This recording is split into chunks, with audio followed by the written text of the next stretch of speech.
1981-ci ildə Azərbaycanın böyük iki böyük neft emalı zavodu vardı. Bunlar 22 milyon ton neft hasil etmək qabiliyyətində idi. Azərbaycan isə onda 14 milyon ton neft hasil edirdi və bunlar da belə deyim də layihə gücünə onu çatdırmaq üçün demək digər respublikalardan Azərbaycana neft gətirmək lazım idi və bunu da Şimali Qafqazdan və Rusiyanın digər yerlərindən ilk elə baxındı.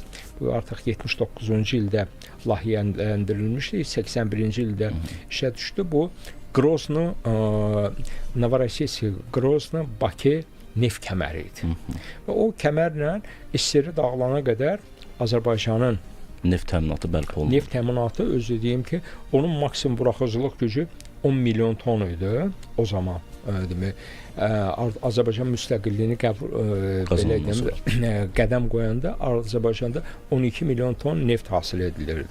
Faktiki o qədər də ondan neft alırdıq. Əvəzində neft məhsullarını digər respublikalara ixrac edirdik. Çünki xarici ixracımız yox idi.